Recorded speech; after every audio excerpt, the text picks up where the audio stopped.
Hello and welcome. This is rooflemonger, and my friends, TGS has wrapped up the Tokyo Game Show 2021.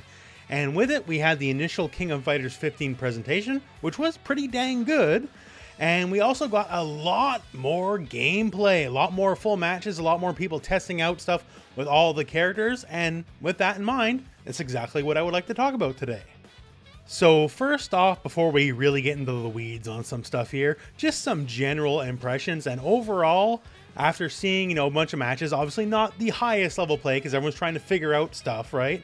And obviously even a lot of legacy characters like Terry and all that, things are different. But overall, I have to say I'm very impressed, and I've been noticing a few things. Now that there's proper gameplay, it's much more noticeable. The camera compared to like King of Fighters 14 seems to be a little bit more zoomed in, and the action seems to be a little more frenetic due to it, and I'm a big fan of that, honestly. I always like it when the characters just take up more of the screen, because it just feels more larger than life as far as the presentation goes. Also, the meter gain. So just like, many classic King of Fighters games, you start with 3 meters, you can work your way up to 5, all that kind of stuff. But the meter gain per hit seems to be a bit higher than it was in King of Fighters 14. Now, this is a little harder to gauge without getting your hands on the game, but it seems to be the average meter build's a little bit higher than I remember in King of Fighters 14 anyways, especially when it comes to getting big hits on the enemy. But that could be also the meter gauge is much smaller visually than it was King of Fighters 14, so maybe that's just a trick of the eye. What is easy enough to see though is the presentation. The presentation is top notch, and it's among my favorite for the history of the franchise. Lots of little things, like the win pose at the end of a round. Now, obviously this is not new for other fighting games, but a big detailed win pose in King of Fighters, that is kind of a new deal. Normally you would just get, the still of the one character and the two partners behind them and whatever win quote. So just seeing every character getting their own unique animated win pose, I'm a big fan. Also, presentation just on the characters. A lot of the character colors are going pretty crazy. Like, look at this Iori, like Yakuza Iori or something. Even though it's technically the same base outfit, right? Although a new look in 15, just the simple recolor totally kind of changes the context of what he looks like.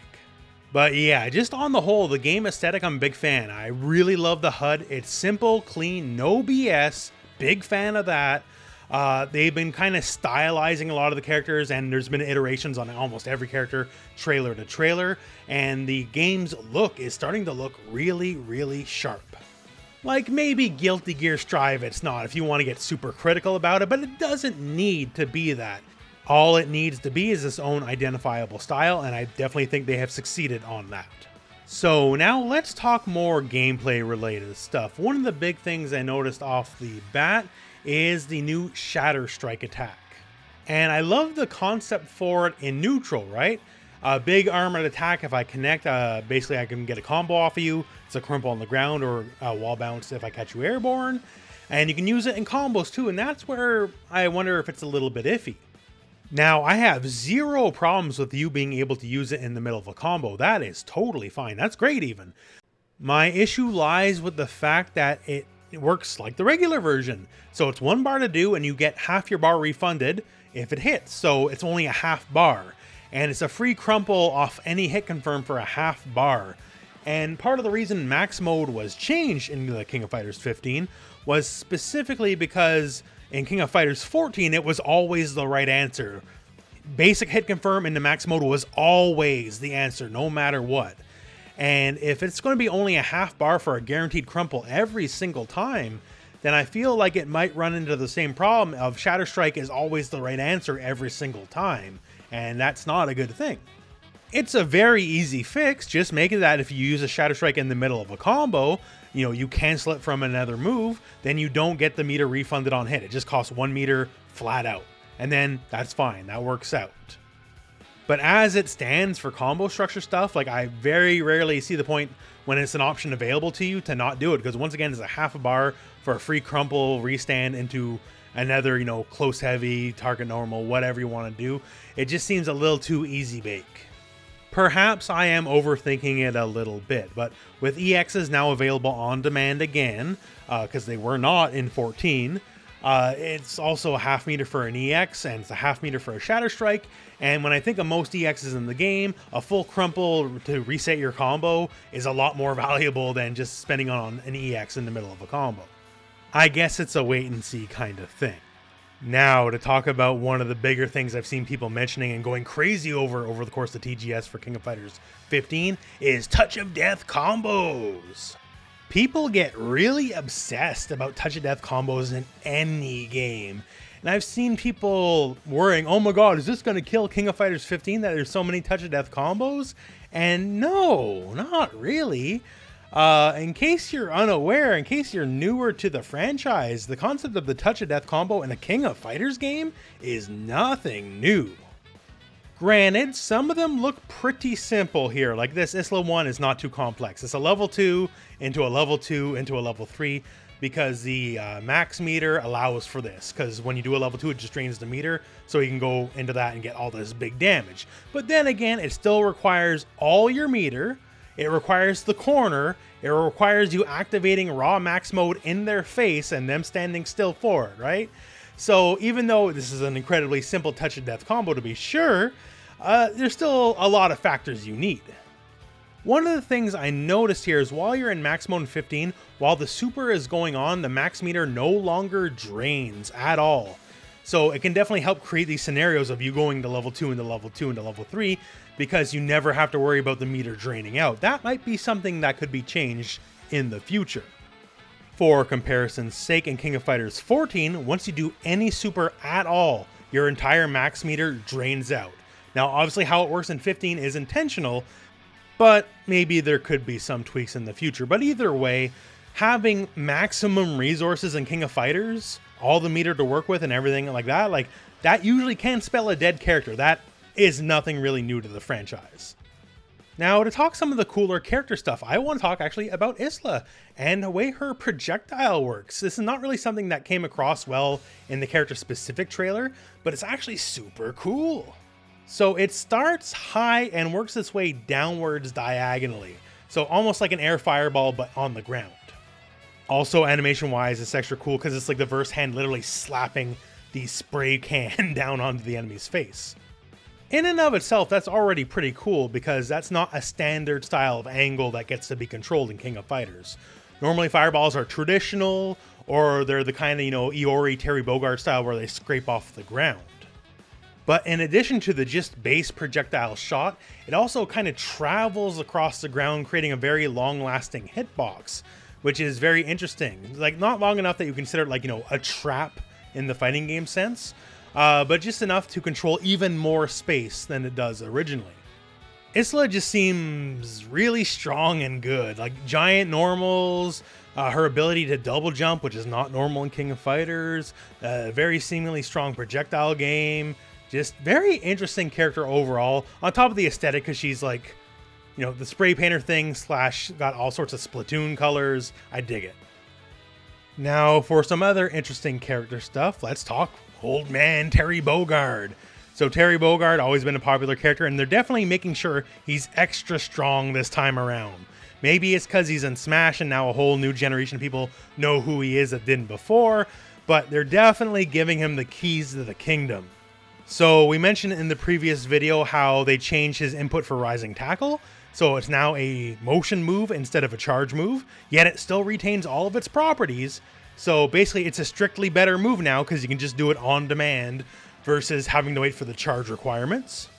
It would seem that the power dunk move now has a guard point on it, because why not, right? On top of having an invincible reversal, why not have a move with armor at the startup as well? So I guess when Terry turns his hat backwards, he's just not taking your guff anymore and you'll tank through everything you're going to throw at him. Terry also just straight up has more combo potential now because his forward and light punch command normal, the back fist, is now special cancelable, and it was not before in the previous game. So now he has more opportunities to use different buttons to combo you from. Crack shoot, the overhead kick here, has way less recovery on block. We don't know the exact numbers if it's safe or not, sure, but definitely looks to be a lot safer. And just stuff like, being able to do EX Burn Knuckle on demand. A full screen traveling move, super easy, pretty as you please. That's going to add a lot to his overall neutral and power. So Terry Bogard's definitely coming into this game looking like a threat. Hardly the only character with some interesting changes, Athena. Now that she has Psycho Shoot added back to her repertoire, that's definitely changing how her command grab can work. So EX command grab, Psycho Shoot, which juggles so high, teleport into stand heavy, into another teleport, into a reset where she recovers before you. So it's gonna be a restand where she's plus in your face. This scenario does not work anywhere near the same in King of Fighters 14. Thanks to Psycho Shoot being added, her zoning is gonna get better, and her grappling is gonna get better. Also in the corner, same deal, command grab, and Psycho Shoot basically just lets you get a little bit more. So it'll let you get the classic Psycho Ball, Psycho Sword in the corner, but since you can do Psycho Shoot first and it juggles so high, you get more bang for your buck. And if you got the meter to burn, it's going to be a lot of damage. Also, I just want to say this color specifically for Athena is super sick. I love it. But yeah, Athena, just like Terry, probably gonna be a threat in the King of Fighters 15. For other characters, something like Leona, adding Heart Attack back to her arsenal, she hasn't had that move in a long time. It just totally reopens her combo structure. Heart Attack is a move that basically plants a bomb on you with the earring, and now you can reliably, oh, I know they're going to be airborne at this point in the combo, explode, and then just recombo from there, right? It's just going to lead to a lot of fun stuff. So many characters are like the best versions of themselves now, and I'm really, really excited and looking forward to all of this. And that's just a fragment of what we now know. There's still a lot more coming. There's a lot of stuff I haven't seen, probably things that would blow my mind. I just don't know what is there yet. But overall, I'm just fantastically impressed with everything I'm seeing. Every week, this game seems to be getting better and better. And honestly, I'm at the point now where I think King of Fighters 15 is going to be something truly special. I've always loved the franchise to death, and 15, I think it says a lot that so many people who've never played King of Fighters before are looking forward to 15, and it's just going to be bringing in a lot of new blood because things are just going good. Things are looking really sharp, and this game is looking to be a hell of a game and looking to be one of the best entries in the franchise's history. So when it's all said and done, that's just some of my thoughts of what's going on now that we've got just this big gameplay dump at TGS. I'm liking where the general gameplay is going, although Shatter Strike, I think, could be tweaked a little bit, maybe. But honestly, that's my only real complaint with the game as it currently stands from what I've seen so far. And if you only got one real complaint, that's pretty good, right? But yeah, we do know this build specifically is trying to find its way to the wider public. So I don't know if it's going to be a demo, an online beta. It'd be awesome if we could test the netcode out before launch. That would be truly fantastic. But we do know some way, somehow, the developers have said they want this game to be playable before launch. So I guess we'll see what we get in time. And otherwise, my friends, that's the end of the video. Check the link in the video description. Dune KOF has put a lot of footage out. They are on site at TGS. So if you want to see even more footage, you can find that linked in the video description. And, well, hey, that's it for me. So thank you very much for watching. Hope this video has found you well. Go out and play some King of Fighters.